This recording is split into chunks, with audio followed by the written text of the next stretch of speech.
여러분들은 예수 믿는 게 즐거우세요? 예수 믿는 게 정말 복되세요? 이게 누가 말하니까, 그리고 어렴풋이 뭐가 좀 달라진 것 같기도 하고, 그전에 생각 못했던 것들이 생각나지고, 가끔 감격도 하고, 가끔 기쁘기도 하고, 예수 믿는 게 좋은데, 물론 그런 감정의 변화라든가 내가 깨달아지는 것들도 참 큰 은혜예요. 근데 우리가 예수를 믿으면서 진짜 복되다, 예수 믿기를 정말 잘했다, 어떤 그런 확실한 믿음과 고백이 있기 위해서는 하나님을 경험하는 일들이 끊임없이 있어야 돼요. 하나님을 경험한다는 것을 이상하게 생각하지 마세요. 요즘 제가 유튜브에 보면 거기도 라이브로 이렇게 하는 게 있는데, 대부분이 다 집회하는 이렇게 하는데, 거기에 나오시는 분들은 전부 다 이런 분들이시더라고요. 오늘도 제가 잠깐 봤어요. 제가 그걸 왜 보냐면, 이제 보니까 이게 자꾸 떠요. 근데 막 고민을 막 하는 거죠.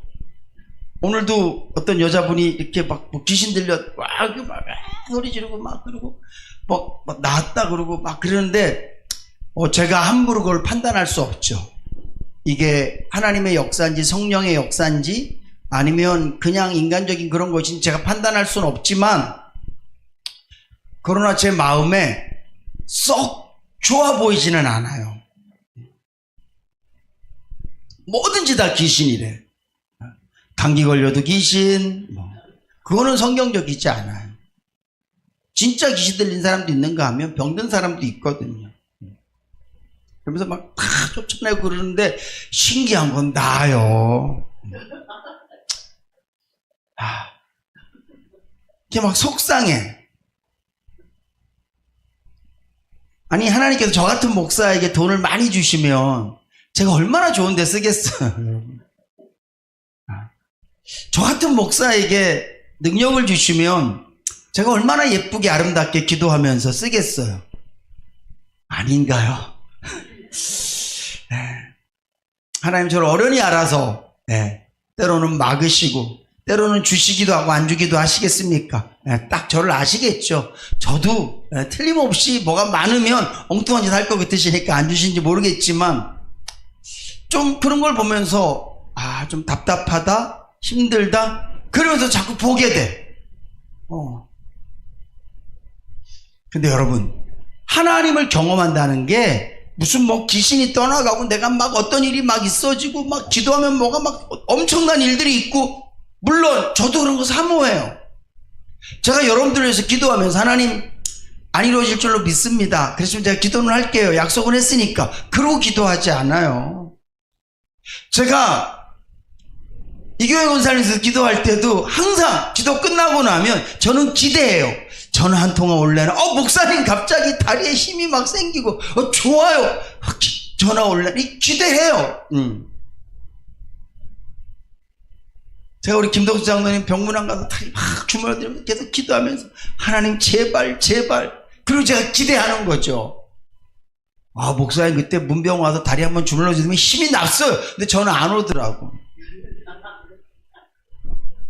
집에 가서 이기숙 집사님 해주시는 밥 드시고 난 다더니만 힘이 났다 그러시더라고. 참. 네. 그런 기대감이 있죠. 바라죠. 근데 중요한 것은 우리가 하나님을 경험한다라는 것은, 저는 매일매일마다 하나님을 경험하거든. 되고 안 되고를 떠나서 때로는 책망하신 하나님을 경험을 해요. 하루를 돌아보고 엄마 너 오늘 왜 이렇게 살았어? 그렇게 책망하신 하나님을 경험도 하고, 요 며칠 전에 제가 너무 힘들어할 때 걱정하지 마, 인생에 답은 없어, 내가 다 알아서 해, 마음의 위로를 탁 제가 그날 교회 와서 밤에 엉엉 울었거든요. 근데 주님이 저에게 야 걱정하지 마. 네가 하는 거 아니야.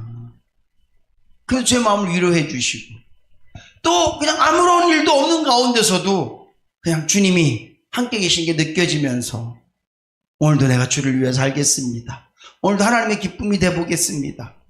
그런 고백들을 제가 허공을 향해서 하지 않고 마치 제가 제 아내나 때로는 사랑하는 사람들과 함께 교제할 때 말을 나누듯이 그렇게 하나님을 누리면서 이렇게 하거든요. 신앙생활은요, 내가 경험한 것만큼 열심히 하게끔 돼 있어요. 내가 사랑을 했는데 사랑할 수 없는 상황 속에서 내가 이렇게 마음을 탁 열고 사랑을 해보니까 와, 이런 기쁨이 있구나. 여러분, 이거는 진짜 세상에서 돈으로 살 수 없는 경험이거든요. 내 힘으로 사랑이 안 되는데 하나님 제발 좀 도와주세요. 그때만 주님의 은혜가 나에게 임했어요. 아, 주님, 십자가 사랑을 생각하니 내가 사랑하지 못할 사람이 어디 있습니까? 그러면서 사랑의 손을 딱 내밀 때 하나님이 기뻐하시는 그게 딱 느껴지면서 이거는 내가 세상에서 사람하고 이렇게 악수하고 그래 아우 진짜 정말 내가 사랑했었는데 싸워갖고 헤어졌다가 마음이 계속 괴롭다가 악수하고 나니까 아우 좀 시원하다. 그런 거랑은 완전히 다른 감격이에요. 하나님이 얼마나 기뻐하시겠어요.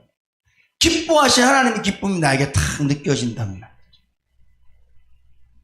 내가 힘들고 어려울 때 기도하고 힘들고 어려울 때 죄를 이기고 이럴 때 주시는 그런 기쁨과 감격들, 그런 게 있으면 우리가 계속 그렇게 하고 싶어요. 말씀이 맛있잖아요. 그러면 계속 말씀을 읽게 돼요. 말씀이 맛있다라는 의미는 어떤 의미냐 하면 말씀이 계속 깨달아진다는 의미예요. 저는 처음에 주의 말씀은 송이꿀보다 더 답니다. 아, 이게 나는 믿음이 없나? 이게 왜 안 달지? 그 단맛을 제가 되게 좋아하거든요. 지금도 전 제 주머니에 이렇게 초콜릿이 있어요. 단맛을 진짜 좋아해요, 제가. 단맛, 매운맛, 신맛 이런 거 되게 좋아해요. 근데 쓴맛도 좋아요. 근데 이 단맛을 내가 너무 잘 아는 맛인데 성경을 읽는데 단맛이 안 나는 거야. 그래서 나는 언제 이 말씀이 달아지나 그랬는데 깨닫게 됐어요. 아, 말씀이 달다라는 것은 내가 마치 이 혀로 느끼는 단맛이 아니라 하나님의 말씀이 깨달아졌을 때 그 느끼는 기쁨, 이게 단맛이구나. 그리고 말씀을 보니까 너무 이게 다르구나. 제가 설교를 하려고 그러면 말씀을 어떻게 해야 돼요? 깨달아. 근데 이것이 내 머리로 깨달아지는 게 아니라 하나님의 성령께서 깨닫게 해주신다는 것을 확실히 느껴요, 저는. 오늘 이 설교 본문도 마찬가지. 오늘 첫 번째 찬송, 정결한 마음 주시옵소서. 그러면서 하나님, 정말 제가 정결한 마음을 사모했거든요. 그러면서 이 본문 말씀, 그러면서 이게 쫙 또 다른 의미로 깨달아지면서 제 마음이 너무 감사하고 기쁘고, 역시 하나님의 말씀은 달다.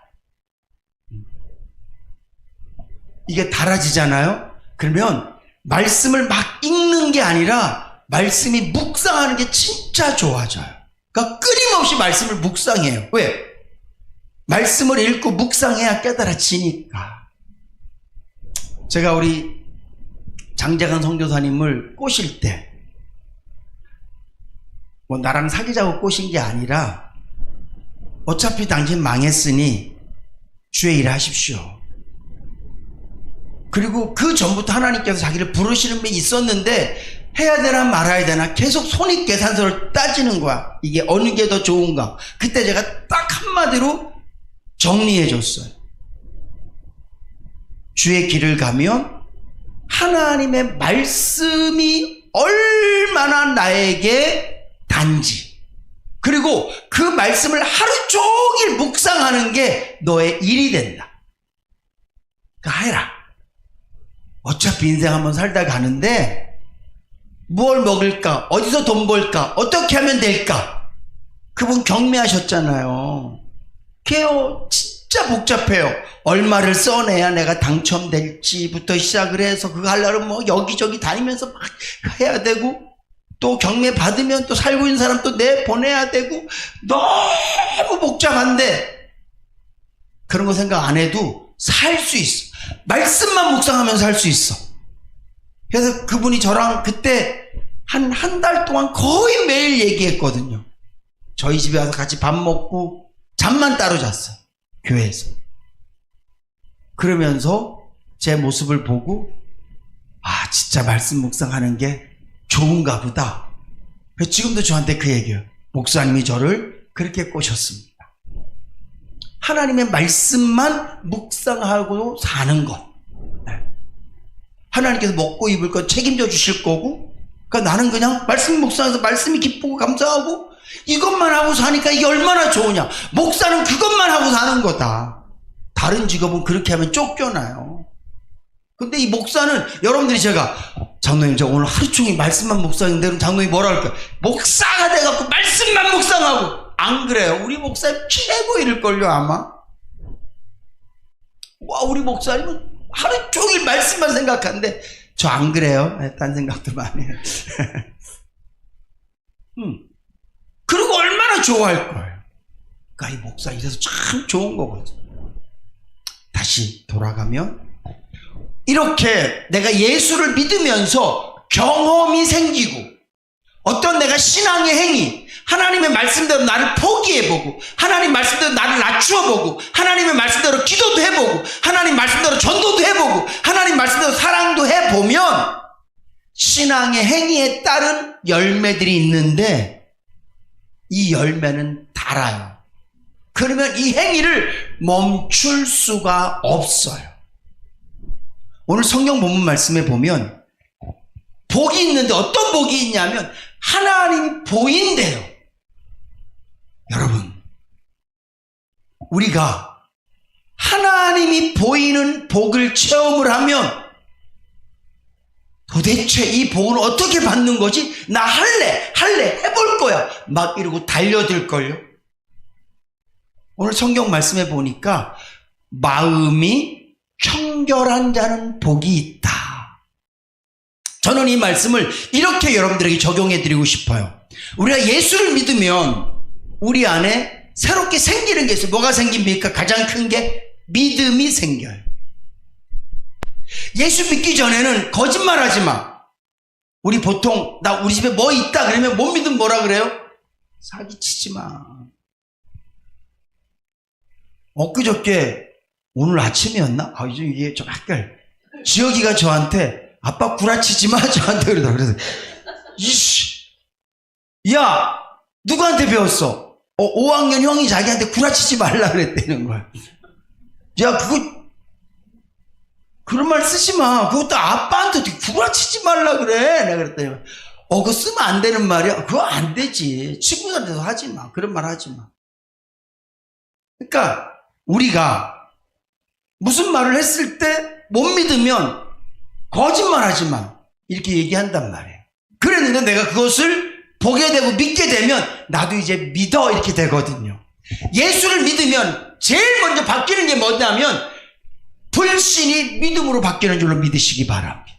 그래서 이제 우리는 누가 하나님 계시다고 그러면 옛날에는 거짓말하지 마. 아유 미쳤어 이랬다가 이제 내 마음에 뭐가 생겨요? 믿음이 생겨요. 그래서 예수를 믿으면 첫 번째 우리의 심령 가운데 딱 오는 가구가 뭐냐면 믿음이라는 가구가 탁 생겨요. 여러분 얼마 전에 우리 이명 목사님 이사 가셨지만 이명 목사님 제일 먼저 그 새 집에 제일 먼저 둔 게 뭐예요? 가구 중에 제일 먼저 침대. 기억 안 나실 수도 있겠다. 그냥 이사하기 전에 하도 그냥 조금씩 날라갖고. 우리가 이사를 딱 가면 새 집에 뭔가 딱 놓는 게 있잖아요. 이사 가면 우리는 보통 쓰던 장롱 이렇게 갖고 오면 장롱을 제일 큰 것부터 이렇게 자리 배치를 하니까, 우리는 예수를 믿는 순간 우리의 심령 가운데 믿음이라는 하나님께서 주신 정말 큰 은혜의 가구가 우리 마음에 딱 자리를 잡아요. 그리고 사랑도 생겨요. 이 사랑은 세상이 말하는 에로스적인 사랑이 아니라 십자가를 통해서 배운, 사도 바울이 이렇게 얘기하지 않습니까? 야, 너희가 사랑을 누구한테 배웠니? 여러분, 예수 믿는 저와 여러분들의 사랑은 하나님께 배운 줄로 믿으시기 바랍니다. 이제 우리의 사랑은요, 십자가 말고 다른 건 사랑이 아니에요. 그래서 사랑은 오래 참고, 사랑은 뭐하고, 사랑은 뭐, 이게 뭐예요? 십자가 사랑이에요.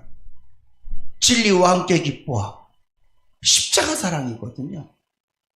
사랑도 내 마음에 오고, 또 하나님의 말씀들도 하나씩 자리 잡아요. 처음 예수 믿던 여러분들 어떤 말씀이 제일 좋았어요? 하나님은 이런 분이시고 막 도와주실 거고, 뭐 이런 말씀들이 내 마음에 딱 자리 잡는단 말이에요. 그래서 우리의 심령이 예수를 딱 믿으면 마치 새로 집을 딱 이사해서 청소 다 한 집에 이런 가구들이 딱 있어서 거기에 살면서 불편하지 않도록 뭐 냉장고, 세탁기, 뭐 이것저것 해서 쫙 놓고 살면 불편하지 않잖아요. 그런 것처럼 우리가 예수를 믿으면 하나님께서 믿음을 시작으로 해서 우리의 심령 가운데 여러 가지 영적인 능력들을 허락해 주세요. 그런데 중요한 건 그것을 마귀가 끊임없이 거기다가 먼지를 앉게 한단 말이에요. 우리 믿음에다가 먼지를 잔뜩 앉혀서 자꾸 믿음이 흔들리게 하고, 내 사랑에다가 먼지를 잔뜩 앉혀서 미워하게 하고. 여러분, 예수 믿는 사람이 미워하는 것은 당연한 거 아니에요. 저 인간이 저런데 당연히 미워하지. 예수 안 믿는 사람 얘기예요. 예수 믿는 사람에게 당연한 건 무조건 사랑이에요. 내가 우리 교회에서 이 정도 하니까 교만해지고, 내가 목사니까 교만한 게 당연하지, 뭐 교만이라는 표현은 좀 내가 거북하니까 그래도 우리 교회에서 내가 최고지, 이런 마음을 갖는 것이 당연하지 않다고요.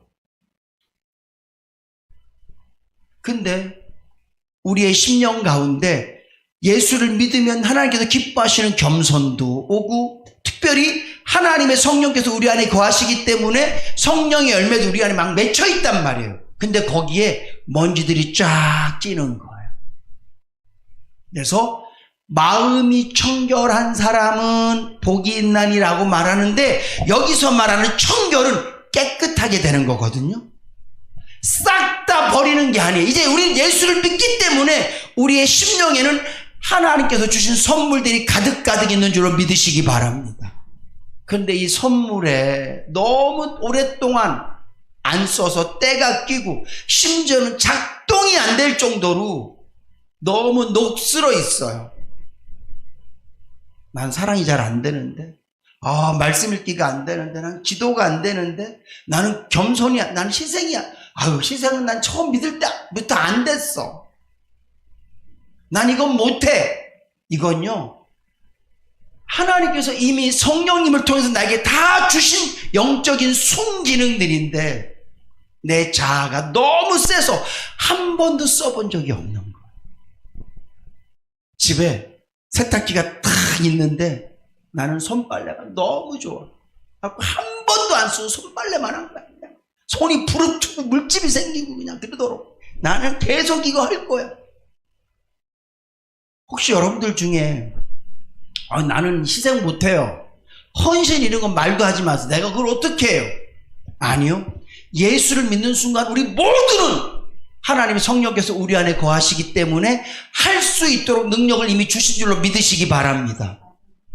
없는 걸 하는 게 아니에요. 우리가 겸손을 없는 걸 하는 게 아니라 이미 우리가 예수를 믿는 순간 겸손할 수 있도록 하나님께서 은혜를 이미 주셨단 말이에요. 헌신, 그거 내가 하는 거예요. 물질도 쓰고 몸도 쓰고, 이거 그냥 내가 하는 거라고. 예수 믿으면 당연히 하는 거예요.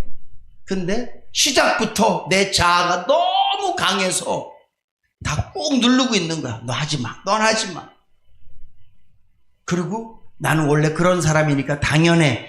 당연하지 않아요. 그게 당연하다는 건 예수를 내가 안 믿는다는 얘기예요. 못하는 거지 당연한 게 아니에요. 그래서 마음이 청결하다는 얘기는 그런 것들을 계속 씻어내서 내 안에 있는 이 모든 것들이, 믿음이 역할을 감당해내고 사랑이 역할을 감당해내고 주님께서 주신 은혜들이 역할을 감당해내는 거예요. 그러면 뭐가 보인다고요? 하나님이 보일 줄로 믿으시기 바랍니다. 가는 곳마다 다 하나님이세요. 진짜요, 진짜. 어려움 속에서 하나님이 보인다니까요. 여러분, 발락이 낙이 타고 가는데 하나님께서 막잖아요. 발람 선지자를. 근데 이 당나귀는 하나님을 봤어요. 근데 이 발람 선지자가 가다가 이 나귀가 안 가고 막 계속 막 그 담장으로 막 몸을 막 안 가려고 막 하니까 나귀를 막 때려요. 하나님께서 입을 열게 하셔. 나귀의 입을. 야, 내가 언제 한 번이라도 네가 가자는 대로 안 간 적이 있냐? 안 보여? 지금 하나님 막고 계시잖아. 지금 주의 사자가 칼 들고 지금 막고 있잖아. 그러고 보니까 진짜 보이는 거예요. 여러분, 우리 안에 이런 죄악된 것들이 씻겨지고 내 심령이 청결해져서 내 안에 있는 영적인 기능들이 발휘를 하면 안 되는 곳에서도 하나님 보일 줄로 믿으시기 바랍니다. 엊그저께 우리 유미경 사모님 그 비자 시험 보는 거 갖고 80몇 점으로 합격했거든요. 그 제가 매 떨어진다고, 목사님 떨어지면 얼마나 엄살을 부리는지. 그래서 내가 떨어져도 거기에 주의 뜻이 있을 것이다. 떨어진 곳에서 주님이 보이고. 여러분, 이게 우리 예수 믿는 사람인 줄로 믿으시기 바랍니다. 막 잘 될 때 하나님이 보인대, 안 될 때는 안 보인대. 그럼요, 잘 될 때 보이는 것도 보이는 거 아니에요.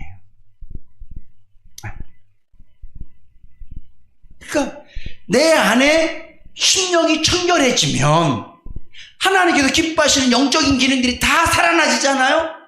예수 안 믿는 남편을 봐도 거기서 하나님 보여요. 주님이 나에게 이런 걸 원하시는구나. 어려운 이웃을 보면 하나님 나에게 이런 걸 원하시는구나. 하나님이 보인다니까요. 옛날에는 왜 이런 사람이 이렇게 했는데 하나님께서 이런 사람을 그냥 하나님이 다 보여요. 왜 나를 하필 인해교회에 보내셔서 해필이면 이랬었는데 하나님이 이래서 내 자녀가 하나님이 이래서, 그러니까 모든 곳에서 하나님이 보여요. 일이 안 될 때도 지금 내가 잘 모르지만 하나님께서 하실 일이 있으시겠지. 하나님 보인다니까요, 진짜. 그 고백이 그렇게 돼요. 주께서. 이게 그냥 막연한 바람이 아니라 확실해요. 그럴 때 우리의 심령 안이 얼마나 담대해지고 기쁨이 넘치고 삶이 얼마나 살만하겠어. 그러면 이게 경험되어지잖아요. 그러면 내 심령을 청결하게 하는 일에 게을리하지 않아요. 집 청소 아주 거기에 목숨 거시는 분들이 있잖아요. 저도 약간 그런 편이었는데 이제는 내려놨어요. 이거 안 하면 못해. 저는 책상 정리 안 되면 아무것도 못해요. 집에 딱 들어갈 때 뭐가 정리가 안 되면 아무것도 못해. 그래서 일단 정리 다 해놔야 밥도 먹고 TV를 켜도 정리가 돼 있어요. 근데 제가 이제 내려놨어요. 아내가 없는 거 보니까 덜 내려놨나 봐요. 많이 내려놨는데. 오늘 저와 여러분들이 하나님 앞에서 그런 마음, 하나님, 내 마음이 깨끗이 정리되어 있어야지 내가 하나님을 볼 수 있습니다. 하나님을 누리는 삶이 이게 얼마나 좋은데요. 어리석은 사람은 좋은 장소를 원해요. 지혜로운 사람은 사랑하는 사람을 원해요. 아무리 좋은 장소에서 혼자 있으면, 무인도에 아무것도 없어도 사랑하는 사람하고 둘이 있으면, 오늘 저와 여러분들이 이 땅에서 믿음이 좋고 어리석은 성도는 세상에 있는 모든 것들이 잘 되기만을 바라요. 그러나 지혜로운 성도, 믿음 있는 성도는 상황엔 별로 관심 없어요. 하나님만 함께 계시면 됩니다. 한번 따라합시다. 하나님만 나와 함께 계시면 됩니다. 이 말은 무슨 말이에요? 하나님은 나와 항상 늘 함께 계셔요. 근데 내가 그분을 보면 하나님이 함께 이걸 내가 믿고 사는 거고, 하나님 내 바로 옆에 계신데도 내가 그분을 보지 못하면 그분의 능력을 누리지 못하고 살고 신뢰하지 못하니까 늘 내 마음엔 두려움과 염려가 있을 수밖에 없어요. 사랑하는 성도 여러분, 오늘 이 자리에 예수를 믿는 분이라면 모두가 다 예수를 믿은 순간, 이 말은 성령이 내 안에 계시기 때문에 성령님이 주시는 모든 하나님의 은혜를 우리가 다 누리고 있고 갖고 계신 줄로 믿으시기 바랍니다. 어떤 것은 천으로 덮어놔서 드러나지 않고, 어떤 것은 내 인격과, 어떤 것은 내 자존심과, 어떤 것은 내 본성으로 꽉 눌러놔서 쓰여지지 않을 뿐이고, 때로는 죄 때문에 그때로 가득 차 있어서 작동이 안 될 뿐이지 없는 게 아니에요. 마음이 청결해지면 예수 십자가의 보혈로 끊임없이 닦아내고 성령의 불로 계속 태워내고 하나님의 성령의 도우심은 날마다 깨끗해지면 이제 우리 심령 안에 있는 모든 영적인 것들이 작동하기 시작할 거예요. 그러면 하나님이 보여요. 하나님이 보인다는 말을 이상하게 생각하지 마세요. 제 눈에 무슨 하나님이 막 보여? 뭐 어떤 사람이 뭐가 보인다, 귀신이 보인다. 아니, 그런 의미가 아니라 무슨 일이 있든지 간에 그곳에서 역사하신 하나님이 믿어진다. 함께 계신 하나님이 확실히 믿어져요. 내 상황과 아무런 카드에 관련이 없어요. 잘 되고 못 되고가 중요한 게 아니라 주님이 함께 계시네. 하나님이 함께 계셔서 이게 안 됐으면 훨씬 더 유익이 있겠지. 하나님이 이렇게 하셨을 땐 이유가 있겠지. 하나님이 이렇게 하셨을 땐 하나님의 선하신 뜻이 있겠지. 믿어져요. 그리고 담대해져요. 그리고 오히려 기대가 돼요. 오늘 이 말씀, 마음이 청결한 자는 복이 있나니 너희가 하나님을 볼 것이다. 이 말씀을 명심하시고 여러분들의 삶 속에서 계속 마음을 깨끗이 하셔서, 다른 말로 하면 나를 좀 내리고 죄를 좀 닦아내고 깨끗이 하셔서 하나님을 자꾸 누리고 체험하고 느끼는 그런 삶 되셔서 죽는 그 순간까지 다른 것보다도 내 심령을 깨끗이 해서 주님과 늘 동행하는 그런 복된 삶 사실 수 있기를 주님의 이름으로 축복합니다.